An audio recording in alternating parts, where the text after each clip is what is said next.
Dans l'évangile de Jésus-Christ selon saint Luc. En ce temps-là, comme les foules s'amassaient, Jésus se mit à dire : « Cette génération est une génération mauvaise.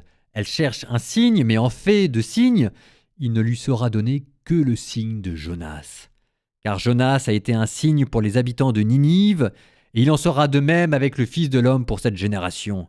Lors du jugement, la reine de Saba se dressera en même temps que les hommes de cette génération et elle la condamnera. En effet, elle est venue des extrémités de la terre pour écouter la sagesse de Salomon, et il y a ici bien plus que Salomon. Lors du jugement, les habitants de Ninive se lèveront en même temps que cette génération et ils la condamneront. En effet, ils se sont convertis en réponse à la proclamation faite par Jonas, et il y a ici bien plus que Jonas.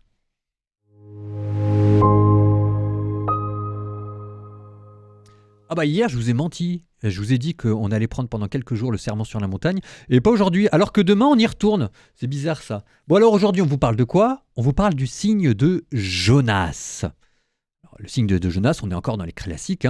Là en fait, c'est la première annonce, mais voilée, de la passion de Jésus.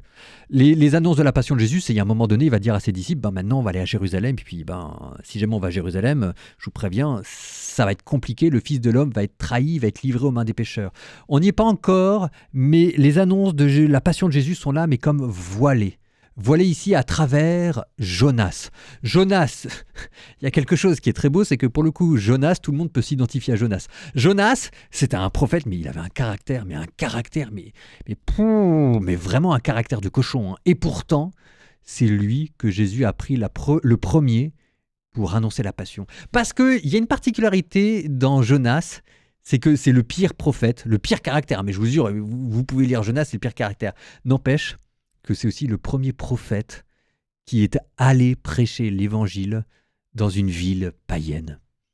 Bon, nous, on a tous mauvais caractère. Alors, un peu plus, un peu moins, selon les uns, selon les autres. Je pense que si jamais le standard, c'est le frère Paul-Adrien, ça met la barre assez haute pour que vous puissiez dire que vous avez un plus mauvais caractère, un caractère pire que le mien, je peux dire qu'il faudrait y aller. Bon, donc on a tous, on va dire, tous mauvais un caractère, et on habite tous dans des villes païennes. C'est pas un jugement de valeur sur la France en 2025, mais ça respire pas le christianisme à tous les chemins de rue. L'évangile est fait pour vous. Relisez-le et dites-vous que Jonas, c'est vous.